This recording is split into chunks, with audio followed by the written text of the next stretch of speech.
तो आज हम इस सवाल पर बात करने वाले हैं कि कुछ लोगों को अकेला रहना इतना पसंद क्यों होता है। अक्सर हम ऐसे लोगों को अकेला या शायद दुखी समझ लेते हैं, लेकिन हमारे पास जो लेख है वो एकांत के मनोविज्ञान की एक बिल्कुल अलग ही तस्वीर दिखाता है।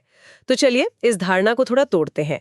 आज हम ये समझने की कोशिश करेंगे कि अकेलापन सिर्फ मजबूरी नहीं बल्कि कुछ लोगों के लिए ताकत और सुकून पाने का एक चुनावा हुआ रास्ता कैसे हो सकता है। तो चलिए शुरू से शुरू करते हैं। लेख कहता है कि ये सिर्फ पसंद की बात नहीं बल्कि हमारे दिमाग की बनावट से जुड़ी है, खासकर इंट्रोवर्ट्स के मामले में। ये कैसे काम करता है? हाँ, ये बहुत दिलचस्प है। देखिए, फंडा डोपामाइन नाम के केमिकल का है। जिसे हम खुशी का केमिकल भी कहते हैं। बिल्कुल। तो अंतर्मुखी लोगों का दिमाग इसके प्रति ज्यादा संवेदनशील होता है। अच्छा। इसका मतलब है कि जहां एक एक्सट्रोवर्ट को पार्टी और भीड़ से मिलकर ऊर्जा मिलती है, वहीं एक इंट्रोवर्ट के लिए वही माहौल बहुत ज्यादा उत्तेजक हो जाता है। मतलब उनकी ऊर्जा खत्म होने लगती है। हाँ बिल्कुल, उनके लिए अकेलापन एक तरह का रिचार्जिंग स्टेशन है। तो क्या इसका मतलब ये हुआ कि हमारी ये जो ऑलवेज ऑन कल्चर है, जहां हर वक्त सामाजिक होने का दबाव रहता है, वो असल में अंतर्मुखी लोगों के स्वभाव के खिलाफ काम कर रही है? एक तरह से हाँ। और ये सिर्फ डोपामाइन की बात नहीं है। लेख संवेदनशीलता मतलब सेंसरी सेंसिटिविटी का भी जिक्र करता है। कुछ लोग तेज आवाज, ज्यादा रोशनी या लगातार हो रही बातचीत से बहुत जल्दी थक जाते हैं। उनके लिए अकेलापन एक शांत और सुरक्षित जगह की तरह है। ओके, तो ये तो हुई दिमाग की बात जो हमें भीड़-भाड़ से दूर धकेलती है। लेकिन लोग अकेलेपन को एक्टिवली चुनते क्यों हैं? मतलब क्या चीज उन्हें अपनी ओर खींचती है? जी। लेख में एक समृद्ध आंतरिक दुनिया यानी रिच इनर वर्ल्ड का जिक्र है। मुझे ये बहुत दिलचस्प लगा। इसका असल में मतलब क्या है? इसका मतलब है कि ये ऐसे लोगों के लिए उनके अपने विचार, उनकी कल्पना, उनकी रचनात्मकता, वो सब बाहरी दुनिया की बातचीत से ज्यादा आकर्षक होती है। वो अपनी ही कंपनी में खुश रहते हैं। सही कहा। लेखकों, कलाकारों और विचारकों के लिए तो अकेलापन रचनात्मकता का ईंधन बन जाता है।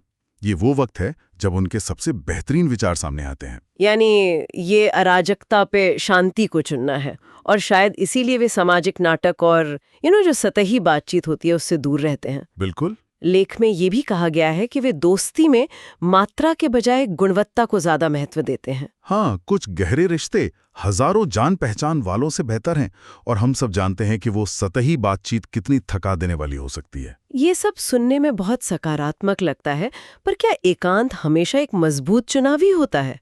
कभी कभी इसके पीछे कोई गहरा कारण भी तो हो सकता है। हाँ, और लेखक इस पहलू को भी नहीं छोड़ता। कभी कभी अतीत में मिले धोखे या बुरे अनुभवों की वजह से भी लोग अकेले रहना ज्यादा सुरक्षित समझने लगते हैं। ये एक तरह की सुरक्षा की ढाल बन जाता है। लेकिन क्या इसमें एक खतरा नहीं है? मतलब कहीं ये असलियत से भागने का एक तरीका तो नहीं बन जाता? ये एक बहुत जरूरी सवाल है। लेकिन अगर हम इसे बड़े नजरिए से देखें तो लेखक इसे एक सक्रिय उपचार का जरिया भी बताता है।